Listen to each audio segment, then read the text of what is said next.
The Carney Liberals have tabled their first budget. It is a plan billed as Building Canada Strong, but timed amid global trade headwinds and domestic cost pressures. Big promises, big deficits, and big questions. What's really in it for Canadians, and how will the government pay for it? That's a big one. Let's have a look at some of the talk and reaction on the Hill yesterday, and then we'll dive into the highlights. First, Finance Minister François-Philippe Champagne.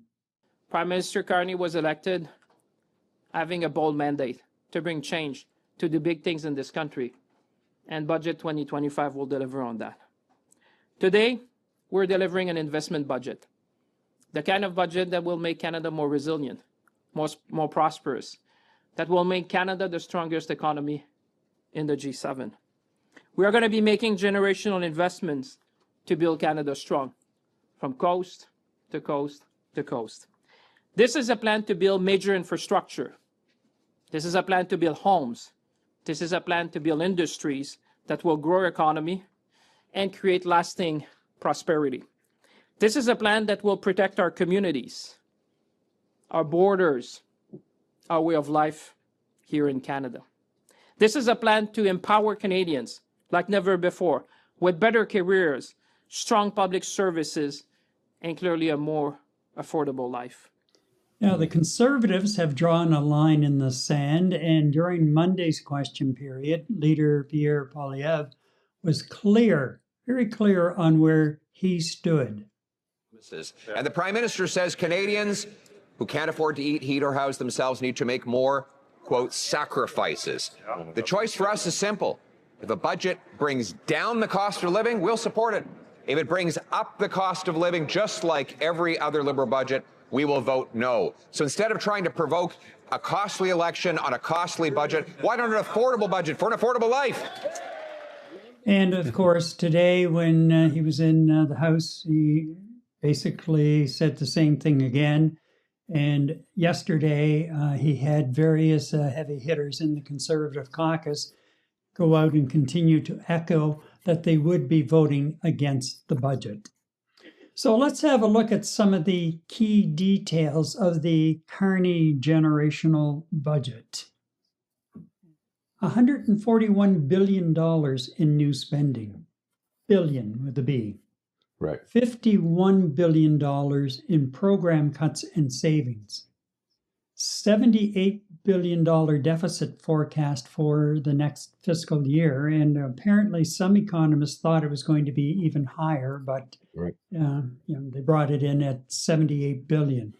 $56.6 billion deficit goal by fiscal 2029-30. So what they're saying is, and what I gleaned from the finance minister yesterday and some of the interviews I watched, they're working to bring the deficit down, and it's going to be accomplished by what they're calling investment spending. That's why at this end of it right now, $141 billion in new spending, but they're looking on that as investment spending that's going to start returning some savings along with some other cuts that we'll get into in a moment, and achieved by balancing the operating budget versus revenues by 2028-2029 while still borrowing for capital investment. In other words, Carney's doing what happens in the private sector, Eddie, as we both know. You've got your operating budget and you have your capital budget. Yeah. And the operating budget is your day-to-day operation guideline financially, and your capital budget is what you need for borrowing and financing major purchases and what have you. Part of corporate strategy, any kind of long-term corporate strategy and goal, it requires very, very strong, consistent leadership to drive that message and drive the entire organization towards those goals if they are indeed long-term. So it's a lot of discipline and a lot of staying on track on the program. And, that's fine when you're CEO of a corporation or running a company, with a 5-year plan or a 7-year plan, and then you adjust in the middle as things change around the world from an economy perspective, right? not so easy to do when you're looking at running a country. I mean, typically speaking, what works against you is number one, trying to do something long term with a minority government, as Carney is trying to do.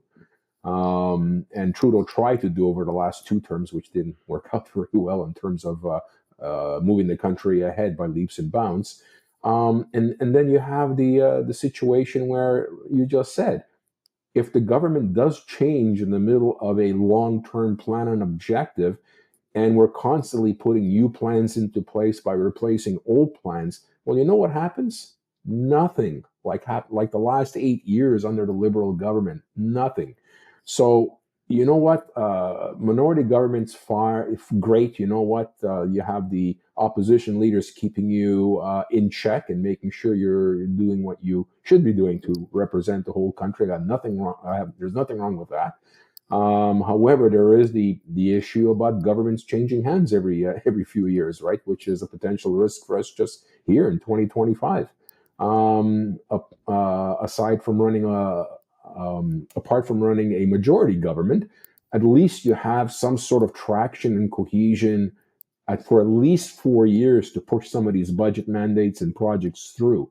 So it's a give and take. So I'm just worried about this being I think a decent long-term plan coming from an economist and banker, which is not a bad thing by any means. But by the same token, under a minority banner, all of this can be thrown out into the garbage and let's start again. So we wasted, and you never know. It sounds like a great budget, but by the same token, I think he's also preparing himself to possibly go into election.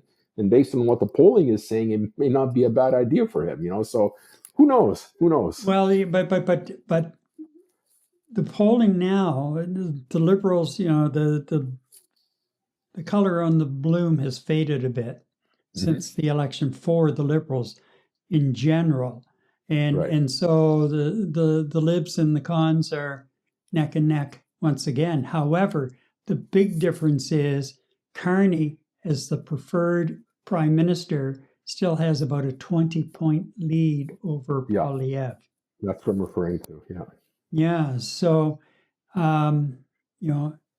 Carney's popularity, is that enough to deliver a majority government this time? All he has to do really is find 2 more disgruntled Tories, or a disgruntled Tory and 1 disgruntled Dipper, and bring them over, and he's got his majority without having to go to the polls, and everybody goes away happy.